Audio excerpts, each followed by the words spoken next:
increasingly scapegoated for housing shortages and economic pressures in Canada that they did not create themselves.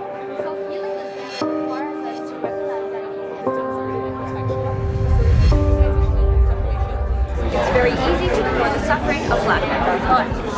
Radical Dharma tells us to address these biases as a step towards dismantling oppressive structures. We decided to focus on race and nature part, as those things are really interconnected, and problems seen in society based on racial issues are also seen in the environment. Teens when they're stressed, they use social media to cope and kind of avoid their emotions and feelings, and how mindfulness practices that Zangbo teaches basically helps, I guess, with that intervention. So it's more of the body and the mind together. So that kind of was a good thing, is that the stress response isn't just something that's mental, it's also impacts your physical. It starts with us and how we, I guess, go about our own lives.